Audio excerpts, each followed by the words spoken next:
Okay, now on to lunch. Since we've already made drinks the first time, I won't show that again, but again, we have another one of these same type drinks, and we've got some tea. So I'll get those knocked out, and we'll show everything else. Alright, voila, drinks are done, tea steeping nicely. It's getting that nice black tea color, which is going to be outstanding. Again, 2 packs of crackers. And then we have the main here, which is beef and beans. I don't really see any beans in there, but maybe they're green beans or peas. I don't know. We will find out. And then this little packet of ketchup. Some cheese, and of course our gum. Now, if we were in the field, we could always use our stove, but I'm going to use some nice warm water. And while my main is heating away, let's open up our crackers and our cheese.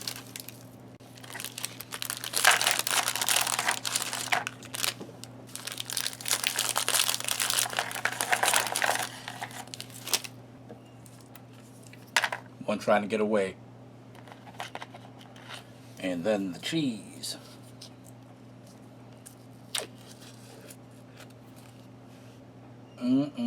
Well, as long as there's no mold, it is good to go. And then some more briquettes of gum. Okay, I've got that out. It is nice and piping hot. Let me get something to slice it open with. Now, you can take your chances and use this pull tab, but if it's soupy, one of those chances it could end up all over you. That's why most people that I know just simply cut this foil.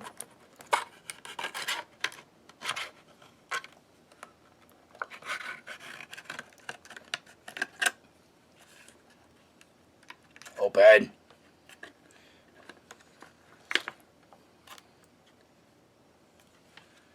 And that tells you what kind of beans they are. I was expecting like green beans or something, but voila.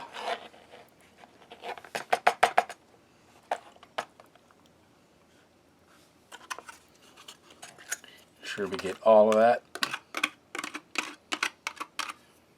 And this will be perfect to use that tomato ketchup. Put a little vinegariness in these things. But before we do that, let's just give these a try on their own.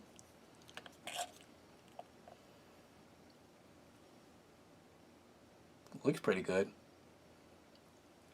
There is this tanginess to it. I can't identify what the taste is, but I'm sure some of this tomato infused in here will really help it out.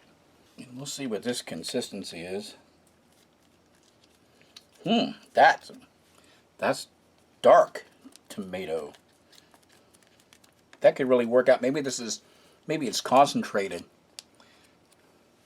Give it just a little. Yeah, it does have that nice little vinegary kind of component to it. Let's try to mix that in just a little bit, work it in.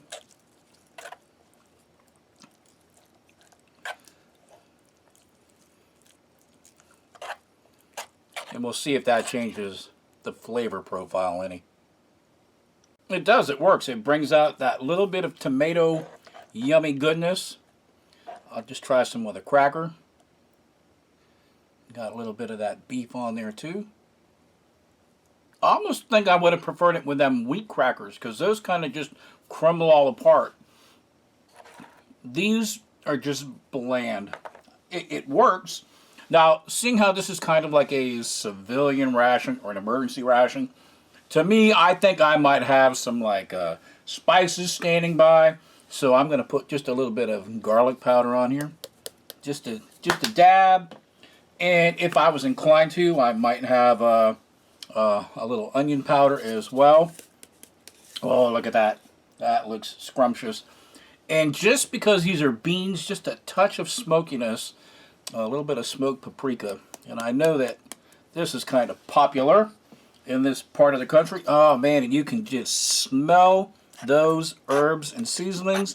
They are just bringing so much to the party. As soon as you drop it on these heated things, it just kind of activates all of that smells. Oh, look at that.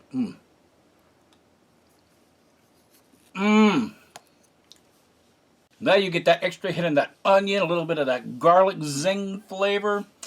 Man, that is good stuff. Now, I gotta have one more bit before we move on. And check out this cheese. Man, that's good stuff. And we'll wash some of that down with our drink. It's very sweet. These are very sweet. If you wanted a less sweet, just keep on adding more and more water to dilute that sweetness.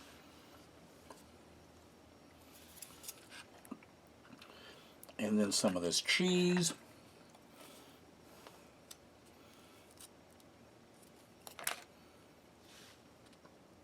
It's nice and creamy, easy to spread. Pretty good. It's got like a nice little cheddar-y flavor. And if you are cautious about the amount that you use, there should be plenty for all of the crackers with no problems. And we're going to put just a little cheese on this cracker and put a little bit of our beans on here too. Throw everything on here except for our grape stimmerol gum. And we'll round this lunch out with a nice hot cup of tea to aid in our digestion.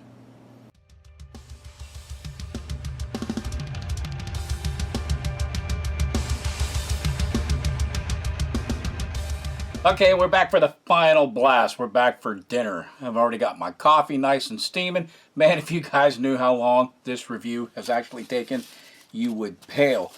Just got these out of some steaming water, so that should be perfect. Again, this is like a nice beef goulash.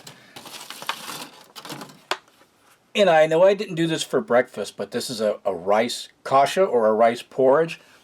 So many times that I've done these Russian reviews, I keep getting comments of people saying, put the kasha on the bottom and pour one of the mains on top of it. It's usually that trishonka, you know, the nice beef that's got all the lovely juices in it and it absorbs into the rice. But unfortunately, I don't have that. I've got the rice porridge and I've got this stew. So that is what I'm going to do.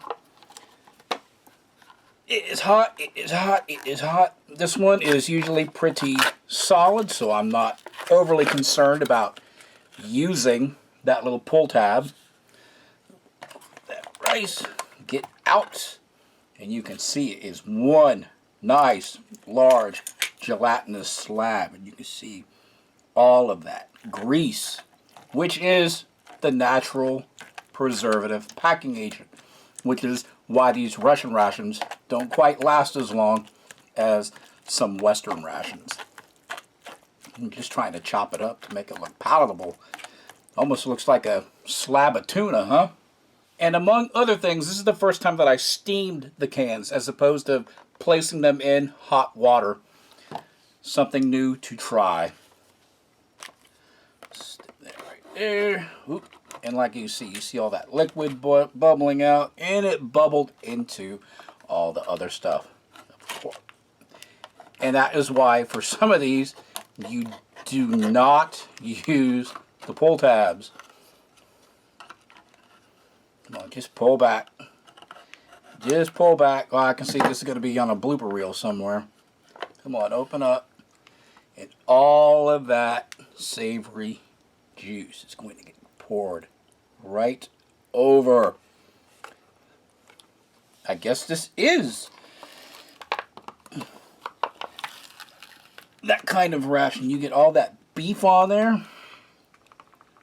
Oh, I just don't want to overfill it. I don't want to overfill it. Well, yay. This is exactly what I was hoping. I guess I need a better translator to do a better job on these things. Well, that's pretty much everything out of there. And if you look in there real quick, you can actually see the bay leaves that these things are stewed with. Yum. And again, I've got my stove and matches in case if I would have needed them. I've got my coffee, so I'm going to hang on to my tea, and you can see all that grease is spilled out everywhere. Awesome. This bar of chocolate. It's perfect. Again, you've seen the gum. And let's throw some of these out too. Here's the wheat ones and the flour ones. Now we got to go quick while this stuff is still nice and warm before it starts congealing. All right, all right. And again, like with our tea, if we need it, it's right there. Just be cautious about this. We don't want this to be everywhere. Again, this is the kasha and the juice, or the stew from that lovely beef. Mmm. Mm-mm-mm. That beef is just infused in all of these juices, and it's salty, and it's essentially like a beef stock, and it just absorbs into this rice, and the rice is already nice and flavorful. And again, it does have that grease texture because of that porridge. I'm not complaining. This stuff is good. Now I'm going to try just a slab of this beef on its own. You can take a look at that. Oh man, look at that stuff. Nice and tender. Like I said, a little salty in there. Grab just a tad of this on one of these crackers. Get some of this sauce on here. Oh. Definitely more a fan of the wheat ones as opposed to these flour ones. These wheat ones, they just crumble apart nice and smooth when you start chewing them. These ones, they tend to be kind of like large and thick and don't want to break down quite as easy. But I'm sure that is going to be scrumptious. And just so I can say that I've tried it, I'm going to put a little garlic powder on here. I don't think, I'm pretty much sure I've never done that before. At least with this porridge. But I lived in Spain for 4 years, and I got a love affair with garlic. Absolutely adore this stuff, and pretty much will put it on anything. Let's just see how well that enhances the flavor of what's left on the spoon. Wow, that really is tasty. It just adds a whole nother little flavor combination and dimension to it. I guess if you wanted to, you could crumble up some of your crackers and Gundog it up. But these things, they're going to absorb some of those fats, and it's just going to turn into kind of a blob if you let it sit in there too long. But we're not going to do that. And that's good because you get that sweetness, you get that nice sauce, and you get that crunch. Ah, really good. And then we've got some black coffee this time. Still a little hot. Well, not a little hot. Still very freaking hot. And of course, after we chow down on all of these crackers and devour this great meal, we have this nice, rich, dark chocolate. I've never seen any of this look horrible. It seems like every ADF ration that you get, man, that stuff takes a beating. Except for that very last one that I had from that PR1M. Seeing how it was brand spanking new. And the bitterness of this chocolate is just slightly sweet, just a slight sweetness, kind of counteracts the saltiness of all this sauce and all this grease in this porridge and on that beef. Ah, this stuff is really good. And then, of course, you would finish out your meal, or for the rest of the evening, with your grape stimmerol.